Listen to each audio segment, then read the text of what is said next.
Police brutality. The use of excessive and/or unnecessary force by dealing with civilians as stated by the lawdictionary.org by 2015.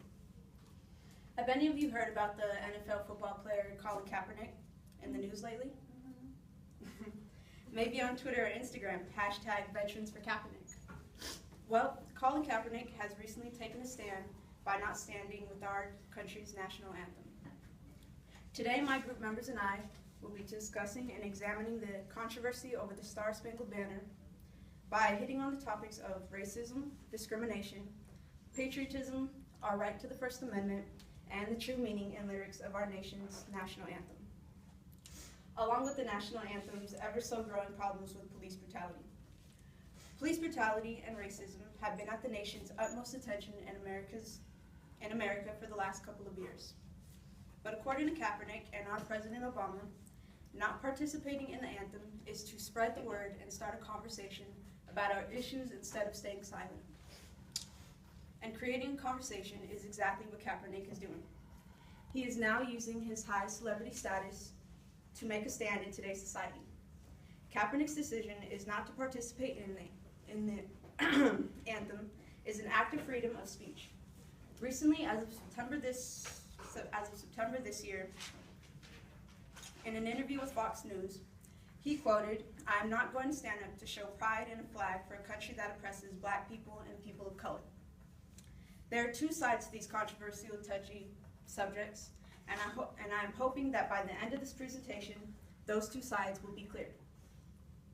1. Is it a practice of freedom of speech for the good, or is it 2, disrespecting our troops, armed forces, and our nation? NFL football player Reggie Miller clarifies this debate in an interview with Fox 59 in September, stating, "People think it's about the military and it's disrespecting the government. No, what he is standing up for is what's going on in America in our streets." To Miller, it's not about being a traitor to our country or disrespecting our armed forces. It's about bringing light and action to the unjust killings of unarmed black men in our country. Patriotism is still alive in the U.S., and unifying and making a change for the better is the goal. Now, what does the Star-Spangled Banner have to do with racism and social justice? It's actually very surprising. If you take a closer look at our nation's national anthem, you might see why more and more high-profile celebrities, communities, and players have decided to not take part in the anthem. Due to the offensive lyrics in the third stanza that's not often sung. According to the Educator's Journal in 2006, 2 out of 3 Americans don't know all the words to the national anthem. So Ryan here will be giving you a full review of why the lyrics in our nation's song is so controversial.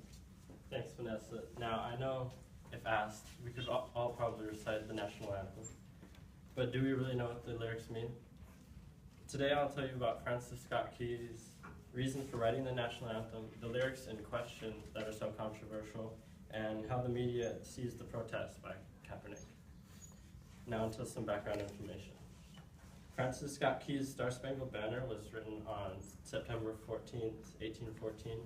At the time, the U.S. was under attack by the British in the War of 1812. The Battle of Baltimore is when it was written, and it was a decisive battle. There were like 50 British troops, and a Smithsonian article written in spring 2007 by Kate Lindberry said, as the battle started, Key had written, "It seemed as though the Mother Earth had opened and was vomiting shot and shell in a sheet of fire and brimstone. But by dawn's early light, Key had seen the American flag rise over the fort." But what was in his song that has struck such a huge reaction? Well, now I can talk about the lyrics in his song. The lyrics were controversial according to, The lyrics were controversial according to AM History, and they were written as, "No refuge could save the hireling and slave from the terror of flight or the gloom of the grave." He is referencing the slaves because the British had recruited the American slaves to join their side in return for freedom. Sorry, Ryan, will you say that again clearly and slowly? Sorry. That's okay. The lyrics that were controversial, according to AM History, are written as, No refuge could save the hireling and slave from the terror of flight or the gloom of grave. He is referencing the slaves who were the colonial marines because they were recruited by the British to fight for their freedom. And Key included these lines because to him and other people that they were traitors and that they have triumphed over the British. The Star-Spangled Banner had spread throughout the nation through newspapers, but it hadn't become our national anthem until 1931. So why has the problem resurfaced today? As mentioned by Vanessa, Colin Kaepernick's controversial story has hit the news all over the world. And of course, people are debating whether Kaepernick is right or wrong. News sources and people on social media agree with Kaepernick saying that they don't want to celebrate a song that talks about the murder of African Americans. But is this really true? I don't think so. It isn't celebrating the murders, but celebrating the freedom that we have fought for. Today it is used as a sign of pride in our nation and the lives lost for the country. In a news article written by Justin Charters for the Independent Journal Review, just written last month, it has a quote from an African American Army Ranger veteran named Dorian Majid, said that Kaepernick is ignoring the positive ideals of America that every colored person has ever served, fought for, by refusing to stand. I believe that these things are the things that should be talked about in the news instead of hollow arguments that cause controversy on purpose. So now, with knowing the history behind the national anthem and its abuse by social media, I hope that you understand the deeper meaning and the importance of respect for the national anthem. All right. So our whole lives we've been fed the thought that the Star-Spangled Banner is patriotic and a great song that deserves our respect. Little did we know racism is all throughout the song and even in our daily lives. And I'm here today to explain why we shouldn't offer the respect we do for the national anthem. The root of kneeling during the anthem stems from racism, no matter how hard some have tried to extinguish it. Countless documents have been produced in effort of stopping racism, particularly in law enforcement. The U.S. Department of Justice produced guidance regarding the use of race by federal law enforcement agencies in June 2003 because George W. Bush opposed racial profiling, and he stated that in February 2001. Racial profiling is pretty much conducting stops or enforcing national security due to race or ethnicity. Profiling is not only terrible for the individual being profiled, but it's also terrible for a country whose goal is liberty and justice for all. Despite the countless laws, we still see profiling daily.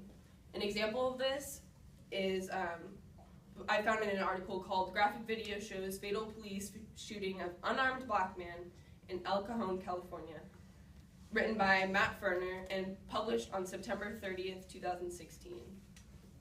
Alfred Alongo, age 38, was stopped by the police because they were looking for someone with mental health issues walking in the street. And one officer ended up pulling out his pistol, and one pulled out his stun gun. And the officers claimed after the fact that they claimed that he did not follow their instructions, but the two videos said otherwise. And the officers also claimed that he pointed an object at the officers, which what appeared to be a shooting stance. And because of this, he was simultaneously shot with a stun gun and shot 4 times with a pistol. And it turned out later on that he literally just had a vape in his hand.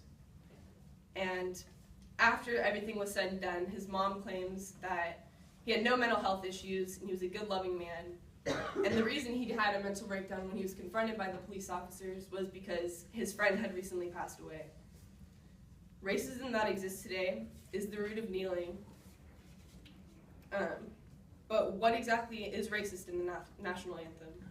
In order to understand this, we have to understand the author himself. So in the article Star-Spangled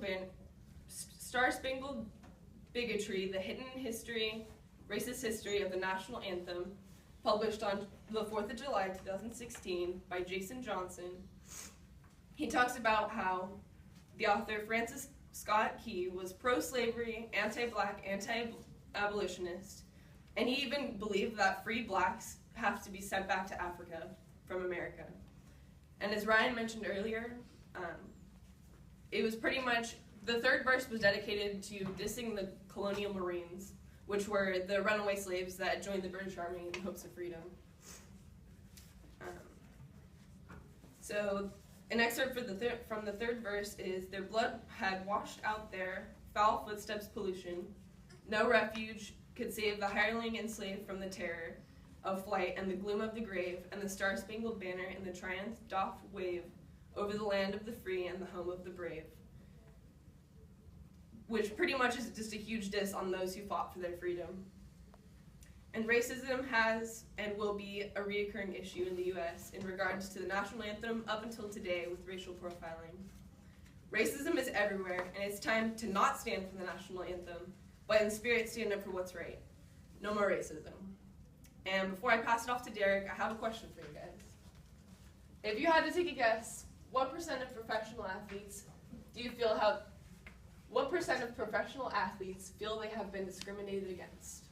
So we have 5%, 12%, 23%, or 39%. Does anyone have a guess? D. That is correct. Yeah. And without further ado, although I have a passionate stance, Derek can possibly offer reasons why we should stand for our national anthem. Wonderful. Good points, but I couldn't disagree more. So you're American, right? What does that mean? To most, it's that you're free, that you can say and do what you want under reasonable restrictions. But it wasn't always that way. You see, as every educated citizen of our country should know, we were built upon a foundation of slavery, of inequality. And from those not so humble origins, we have fought tooth and nail to get above to work to be above what once was. We have essentially become something utterly different than what we were initially. Yet we're still far from perfect, and that imperfection can be seen in all of the unhappiness and all of the problems that have been occurring in our society. It's no secret that written policy doesn't always quite match up with enacted policy. But in this day and age, it should be clear to the moral individual that every person is created equal and is equal, whether it's reflected or not. However, to blatantly show disregard for our nation by not standing for our anthem, it's unacceptable and should not be tolerated. Now granted, Colin Kaepernick isn't totally wrong in his stance. It is simply his route to address the issue where I find the most problems. For you to understand my stance, I'm going to restate Kaepernick's reasons for not standing, and then I will show you why they don't quite stand when you look a little bit more critically. You see, our country pushes the limits of, you will see how our country pushes the limits of equality, how we don't sing pro-slavery songs, and finally, the true source of our heightened tensions. So, does anyone know his main complaint? If you don't, he says he won't stand for a country that doesn't view him as equal, that oppresses black people. Now, on paper, that couldn't be furthest from the truth. As I've said, our written policies don't match our enacted policies, and once they're written, they do take time to become fully accepted by every single person. Laws are enforced by individuals, but created by the masses. And it is the duty of each individual to honor what we as a country have decided is the right path, or the righteous, lawful path. In our country, many minority groups have even been given advantages. We've enacted programs that help to create more perceived equality so that everybody has an equal chance. And by doing so, we've hoped to not erase, but make amends with our not so good history.